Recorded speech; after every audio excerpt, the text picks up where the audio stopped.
La monnaie est un stock d'actifs qui peut toujours être utilisé pour faire des transactions ou pour régler une dette. La monnaie, qui est en soi une innovation économique majeure, assure les trois fonctions suivantes. Premièrement, la monnaie est un moyen d'échange. La monnaie nous permet de faire l'acquisition immédiate des biens et services disponibles dans l'économie. Il suffit d'en payer le prix. Le prix d'ailleurs est la quantité de monnaie nécessaire pour acquérir un bien ou un service. Ceci est un peu plus compliqué dans une économie de troc. En effet, pour qu'il y ait transaction, il faudrait une double coïncidence des besoins. Essayons de l'illustrer par un exemple. Supposons qu'un cultivateur de carottes veuille faire l'acquisition de bâtons. Dans une économie de troc, il faudrait que cet agriculteur trouve un producteur de bâtons qui veuille bien acquérir ces carottes. Dans le cas contraire, c'est-à-dire lorsqu'il n'y a pas de double coïncidence des besoins, aucune transaction n'est possible.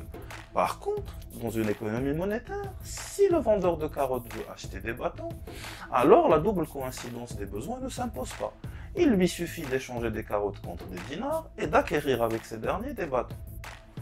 Deuxièmement, la monnaie représente un stock de valeur. Tant que celle-ci n'est pas transformée en un autre bien, elle permet de stocker le pouvoir d'achat qu'elle confère.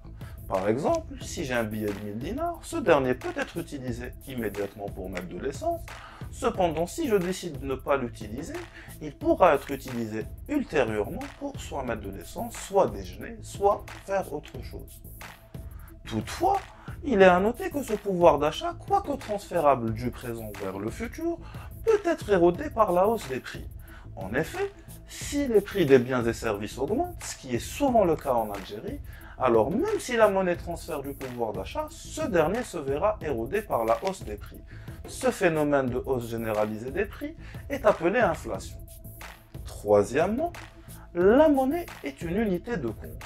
C'est d'ailleurs avec la monnaie que nous mesurons la valeur des biens et services. La monnaie est à la valeur ce qu'est le mètre pour mesurer les longueurs. Par exemple, un netbook coûte 30 000 dinars, une bouteille d'eau minérale vaut 30 dinars, ainsi nous pouvons déduire que le netbook vaut 1000 bouteilles d'eau minérale. Tous les biens et services sont définis en une même monnaie et le rapport entre les prix nous renseigne sur la valeur relative des biens et services. D'ailleurs, c'est une fonction importante de la monnaie. Je m'explique. Dans une économie dans laquelle, par exemple, s'échangent 100 biens, chaque bien a un prix, donc l'économie aura en tout et pour tout 100 prix. Imaginons maintenant une économie sans monnaie, une économie de troc.